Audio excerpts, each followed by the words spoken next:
They tear gassed us again. It's the power of a cell phone and a powerful story. And I said, this story is not being told. These parts aren't being shown. Nothing was broken, nothing was vandalized. Then a recent college journalism grad. My reality shifted on August 9th, 2014. A 24-year-old Ohan Ashe of Jennings found herself front and center, showcasing those protesting Mike Brown's death.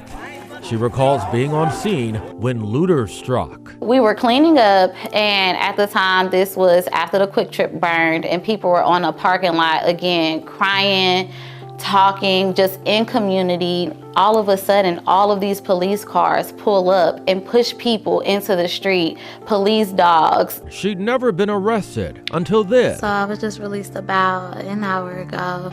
She kept recording as protesters rallied for change. One of them, a police officer himself, called in to help keep the peace.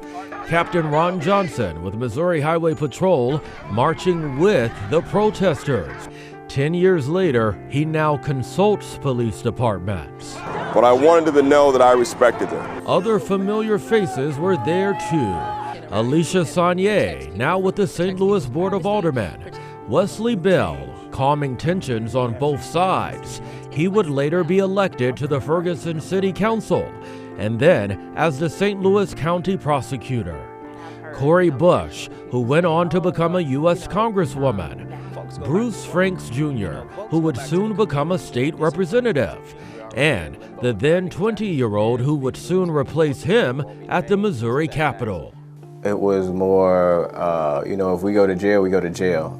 After serving as a state rep, Rashean Aldrich Jr. now serves on the St. Louis Board of Aldermen. It's important to agitate and disrupt, but we also got to make sure we got the right kinfolks at the table that's actually going to work on policy that change a system in a, like I say, an unapologetic way, not small change. Our communities need dramatic change. Aldrich and Ashe applaud the black business owners who have surfaced since the protests. Ashe even launched For the Culture STL, an online directory of local black businesses, and the annual Culture Kickback, celebrating black culture. It happens every year on the Sunday after Mike Brown's death.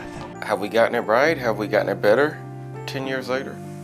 I think we're a lot farther than where we would have been if Ferguson didn't happen. But when we talk about the change that can impact a black person's day-to-day experience in St. Louis, we unfortunately still have so much further to go. We have this large disproportion when it comes to jobs, housing, school, healthcare, change in policy, and you're talking about things that have been on the books for generations.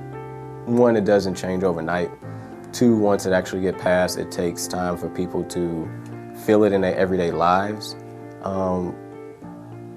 But I will say we're progressing, we're moving forward. And when you've seen that progress is possible, it can be the driving force to never let it end.